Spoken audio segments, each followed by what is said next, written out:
Ei, você que está desenvolvendo uma escala comportamental e não sabe como fazer a validação dessa escala comportamental, presta atenção nessa dica que eu vou te dar de como fazer uma validação completa e robusta da sua escala comportamental. Mas isso também pode ser aplicado para outras escalas, não apenas para aquelas comportamentais. Isso pode ser aplicado para as escalas de forma geral, para instrumentos. Isso faz parte daquelas processos matemáticos que usamos para fazer uma validação de um instrumento.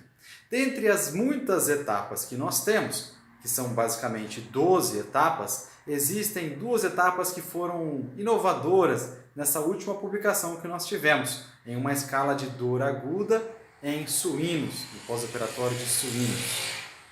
Uma delas é a zona de incerteza diagnóstica. Quando você cria o ponto de corte de uma escala para você definir acima de qual pontuação é indicado como um cenário de dor e abaixo dela um cenário de não dor, você cria-se também uma zona de incerteza, aonde você precisa entender completamente como isso funciona. O ponto de corte ele é criado através do maior ponto de especificidade atrelado de forma concomitante ao maior ponto de especificidade. A sensibilidade é a capacidade de um dado teste de detectar determinado fenômeno, enquanto que a especificidade é a capacidade de um teste de detectar a não ocorrência daquele fenômeno. Ou seja, quando nós estamos observando comportamento, sensíveis seriam aqueles comportamentos que fazem parte de uma escala, que realmente aparecem quando você está observando o fenômeno de interesse, no nosso caso, a dor. E a especificidade é quando esse cenário não acontece, ou seja, quando esses comportamentos não são expressos quando não há a presença do fenômeno em questão, a dor, no nosso caso, por exemplo. Então, quando nós temos a especificidade e a sensibilidade em maior grau de forma conjunta, nós temos aí o que chamamos de índice de Youden, que você vai somar esses dois valores e subtrair por 1. O maior valor, de especificidade e sensibilidade, simultaneamente nós entendemos como sendo o nosso ponto de corte. E esse ponto de corte pode ter uma margem de erro, concordam? E por isso é que nós calculamos através de uma reamostragem, através de um bootstrap, essa margem de erro, que é o intervalo de confiança de 95% do índice de Youden, certo? Esse é um primeiro método para calcular a zona de incerteza diagnóstica. Mas essa zona de incerteza pode ser calculada através de um outro intervalo, aquele intervalo que nós chamamos de 90 a 90, aonde nós tracejamos quando a sensibilidade é 90 e quando a especificidade também é 90, esse intervalo corresponderia à zona de incerteza diagnóstica. Poxa, Pedro, mas dentre esses dois métodos, qual eu vou escolher para ser a minha zona de incerteza diagnóstica, a minha zona cinzenta? Você vai escolher aquele que tiver o delta maior, ou seja, aquele intervalo que for o maior. Aí você vai adotar como sendo a sua zona de incerteza diagnóstica.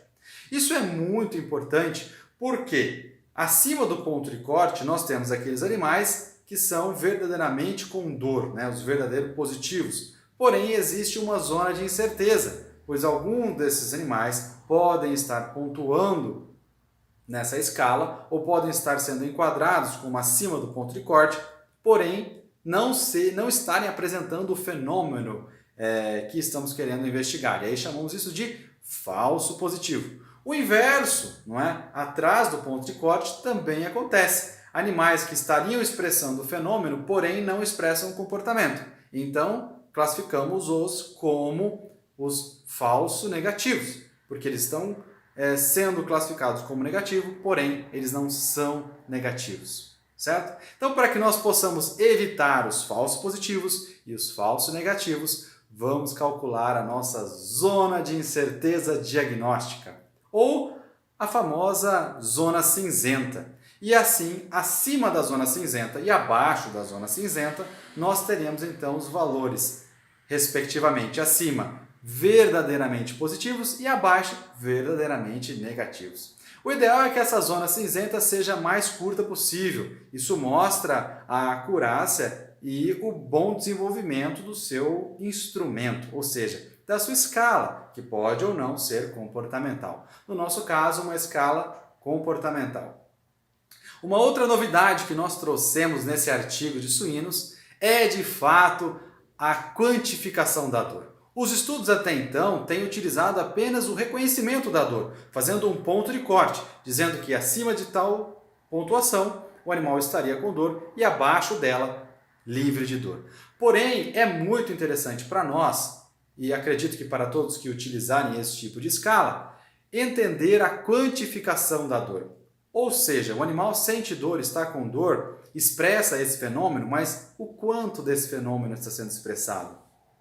Então seria interessante, e é interessante, a classificação da dor, como moderada, pouca, leve ou severa. Você vai escolher os nomes que melhor se encaixam no seu fenômeno. Mas nós utilizamos isso na escala de suínos para quantificar a dor desses animais.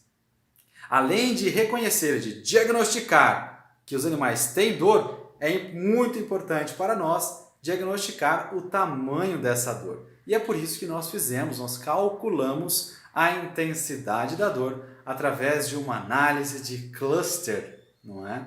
E depois dividimos os grupos formados, os clusters formados por essa análise, e fizemos uma comparação de Kruskal-Wallis. Eu espero que essa dica tenha ajudado vocês de alguma forma, se vocês forem desenvolver uma escala comportamental, seja ela para avaliar dor ou qualquer outro fenômeno, ou uma escala outra qualquer que utilizem outros parâmetros, seria muito interessante você usar essas duas etapas que eu acabo de comentar com vocês. A zona de incerteza diagnóstica e a intensidade do seu fenômeno avaliado.